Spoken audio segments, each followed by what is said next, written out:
Bună dimineața, cu bunătate, prosperitate, pozitivitate și ce vreți voi.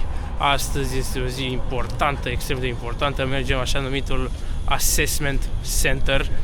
Iar asta e un fel de interviu, dar mai avansat, în grup, ceva de genul, la hotelul Midland, cam printre cel mai șmecheri. Uite-i bă băieții aici, fac trepăraiala de aia de dimineață, un șpriț de dimineață, cum se zice. Mergem să ne întâlnim cu fratele Arci, pe care până acum ar trebui să-l știți. Și vreau neapărat să filmez acolo, pentru că o să fie foarte interesant cum o să-mi ia ei mie interviu. Eu care fac interviuri, vorba aia, dar o să fie interesant, da. Vedem și revenim cu cadre de acolo. L-am acolo la Parci. Și acum mergem la faimosul Midland Hotel, care aparține Leonardo Hotels, pentru cine nu știe.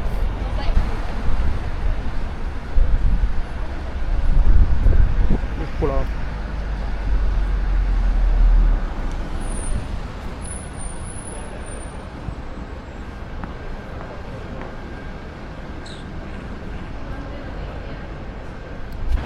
Asta devine acum, asta e bossul.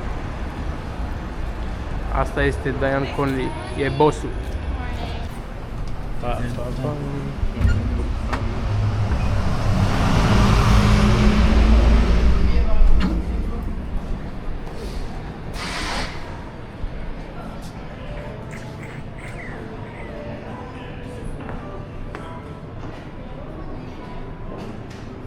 Am ajuns la Midland. Nu știu încă unde o să avem assessment center-ul, dar cred că vom afla, nu? Arată foarte frumos pe aici, am mai venit odată pe aici, e foarte cozy. Oamenii aici au un bar. Pe dreapta aici este recepțiune. Și da. Habar n-am unde o să mergem, dar eu sper să pot să filmez. Da, guest relations.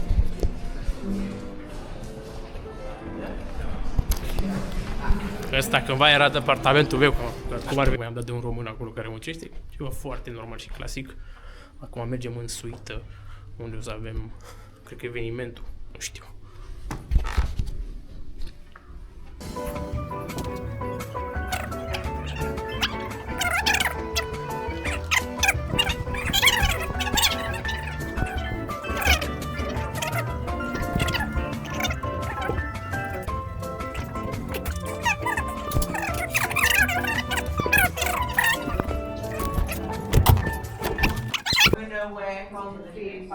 Asta, ca idee, este un televizor, frate. Deci ăsta e televizor, ca să vă bine să înțelegeți. Cât de crazy asta.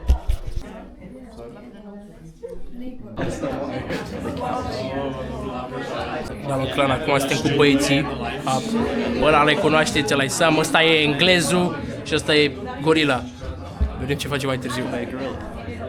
Da, așa ți-am zis. Acum intrăm la un fel de interviu, cum am spus mai devreme. Deci e fix în camera asta. Și nu știu cum o să fie, o să încerc să filmez acolo, e foarte amuzant pentru că nu știu ce poți să mă întrebe pe mine, că oricum lucrez deja în domeniu și fac și interviuri, dar să vedem ce se iasă. Sper să pot să filmez, o să-i toată ideea.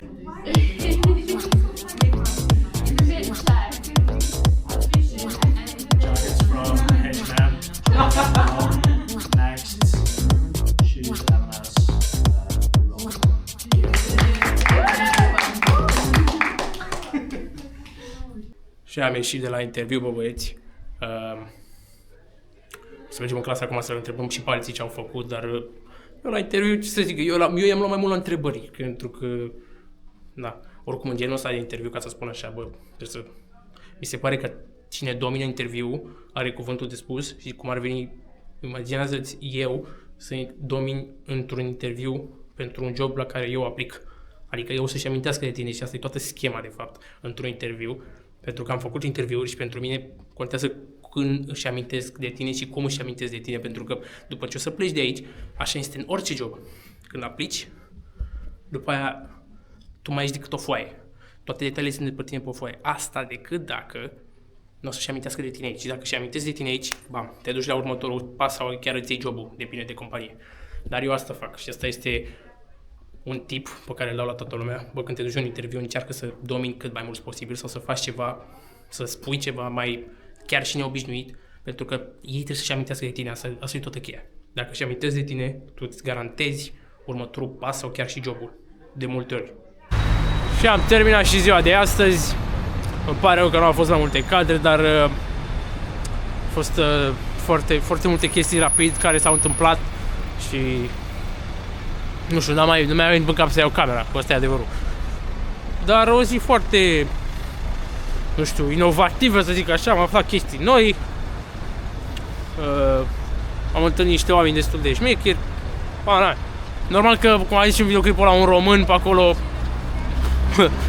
e ceva manager la hotel, la vreun hotel pe aici de la Leonardo, așa random, mi s-a părut foarte random. Da, puteam să zic că trebuie să fie un român pe aici. Dar cam asta a fost, dragi oameni. Nu știu ce o să iasă din videoclipul ăsta, că o să fie un videoclip destul de scurt. Cum a fost asta? S-a numit un assessment center, am zis asta mai devreme, deci e un fel de... Deci o chestie în Anglia, nu știu dacă e și în America sau în Europa, dar assessment center e un fel de... Trebuie să nu băgăm pe asta în cadru, că m-am certat eu cu unii recent, că domnule filmezi și bag pe ei în cadru. Eu zic, da, dă-te mă mai acolo, este bun. Ăștia aici cu legile sunt mai retardați. Dar, ce vreau să zic, assessment center-ul ăsta, deci dacă auziți vreodată de assessment center în viața voastră, băi, e un fel de interviu mai avansat, cred că pot să-i spun un interviu în care ești parte dintr-un grup, faci interviuri, faci activități și gen cine face cel mai bine, să zic, câștigă. Dar uite, de exemplu, eu astăzi la interviuri am fost acolo cel mai bun, acolo mi-am luat laudele, la interviu 1 la 1, după aceea când am venit la activitatea de grup, acolo nu am făcut așa de bine. Adică nu doar eu, noi ca și echipă, am luat un de la verde, ne dădea semaforul verde, semaforul galben, niște exerciții astea de ale lor mai nebune. Dar da, sper că v-a plăcut videoclipul. Pe data viitoare